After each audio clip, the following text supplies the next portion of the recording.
Hello and welcome to today's episode of the Topical Discussion. I am Simon Kagwanjala. As we continue again shining a spotlight on the NRM, there's just a lot. The Secretary General himself, Honorable Richard Odwong, will be sharing his look of things ahead of the much hyped delegates conference. It was back then billed as the Nambole conference, although this time it's going to be at Kololo.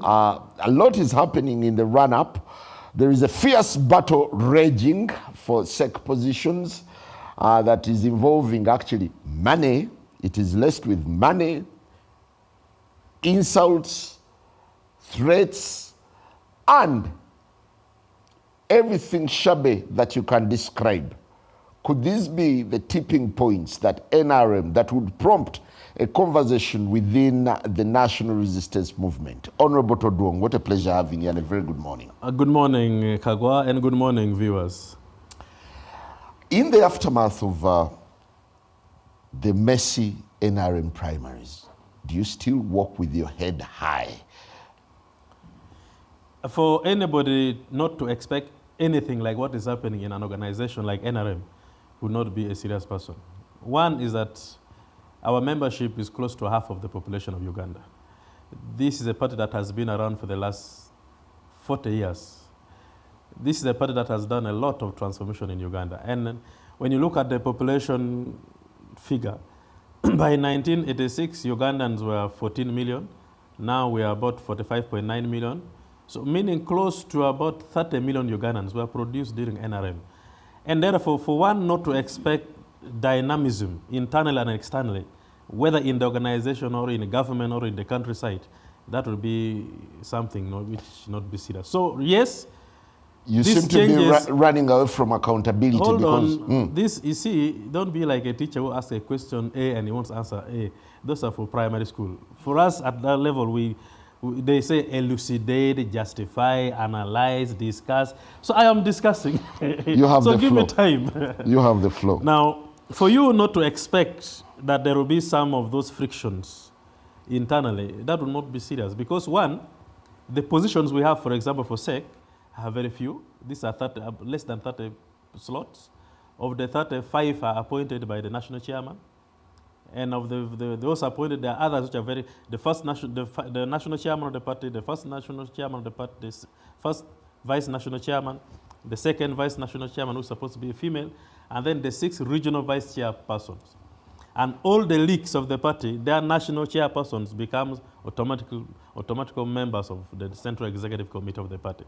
So the structures are well laid out. Therefore, the positions that people compete for are very clear. And that definitely brings little frictions internally because of the interest that could have been expressed for a particular position. But let me tell you, all those who are vying for SEC position are very senior party leaders. Yeah, but before we even get to SEC, do you realize that the dust is yet to settle from the party primaries at other levels to the extent that some people have already contemplated running as independents, having questioned the independence of the tribunal and the justice? You see, every time we keep improving our internal electoral processes, there is no fair system than what we implement in NRM. One, we are open balloting. You line by a candidate in a particular village, you know your vote. If you know you have lost fairly, you even keep quiet, like many have kept quiet. For those who complain they were cheated, the tribunal is going through all their complaints and the issues that could have raised the concerns that made them raise the issue of being cheated. And the verification is you go to the village where elections were conducted. Those who line up behind a particular candidate are there. And that is how it's easier for us to resolve the matters that were raised in close to about 380 petitions. Yeah, but the issues that you're not raising, you're not really discussing as NRM, is the collusion by registrars in the party to secure wins for some people. Can I tell you what is happening in my house, in NRM? Because you are an observer. Yes, it started with having a clean and organized register. Two, the registers were supposed to be managed by electoral officials.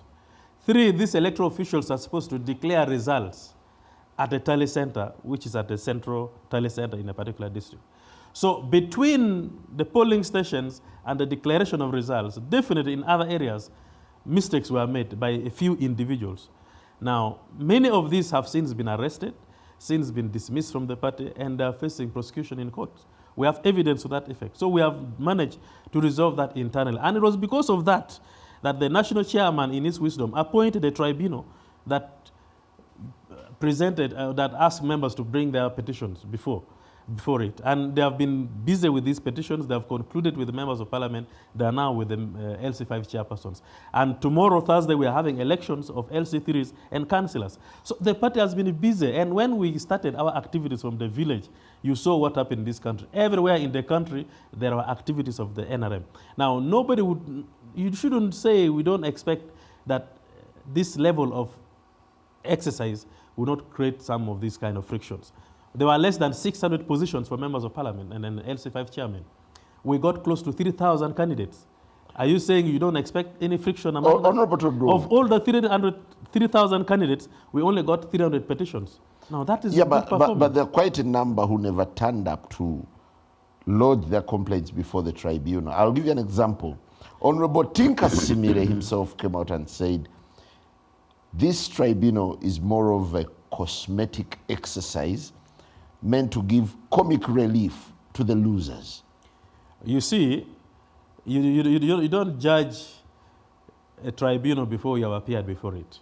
And that is also being very unfortunate, because you needed to have appeared, presented your case, and waited for the ruling. And then you gauge them based on the ruling they would have made. You don't say, because I don't like so-and-so's face, this one, Kagwa looks suspicious. That is being unfair. Yeah, but the reservations held a bit of strength, a bit of weight. They say the losers, some of the losers, the disgruntled members of the party say, there was no register in many areas. Some names were omitted. They were using fake registers in quite a number of areas. That is a total lie. I want to put it straight to this camera and before the public. Of the 72,000 villages of Uganda under NRM, we printed the registers with the names, NIN numbers, telephone numbers, date of birth to each and every village. Yes, there are complaints like that, but when we did our verifications, we realized when we were doing the registers, when we were still working on the register, there were members who photocopied the draft register we were working on and remained with them in the villages. During the elections, those are the draft they brought for elections, and they kept away the original final register we printed. And that was what caused problems in some of the areas. But we had sent credible registers to each and every village. So you sent registers, that is why, and they were shelved. That is why some of the registrars have been arrested for that misconduct, because they were agents of other candidates. And so we are saying the tribunal was supposed to address all those things, because where there were complaints and the petitioners put such as a ground for petition, definitely such registers or such individuals were picked and arrested, including party supporters and members and candidates who participated in some of this. So it's not proper to say the register was not good. Okay. The register was the most, by the way, in the what history... was most telling is that Todrom's name wasn't on the register. In the history, that was, I will tell you about that. In the history of NRM, this has been the best register ever we have seen. Now, the Secretary General wasn't on the register. The reason was that I was in the register. My village was split into two because I got a new town council in my area. You get it? Where I used to vote was split into two. So my name was in the village which I was put to, where my home is. So those who are checking where I used to be definitely could not find my name, because my town council, my sub-county became a town council. And the town council now had cells and wards, Honorable not villages. That was you went to cast your vote and never found your name on the register. My name was there. How can I work on the register and my name doesn't appear? That was a total outright lie. And please stop peddling that lie. It's not true.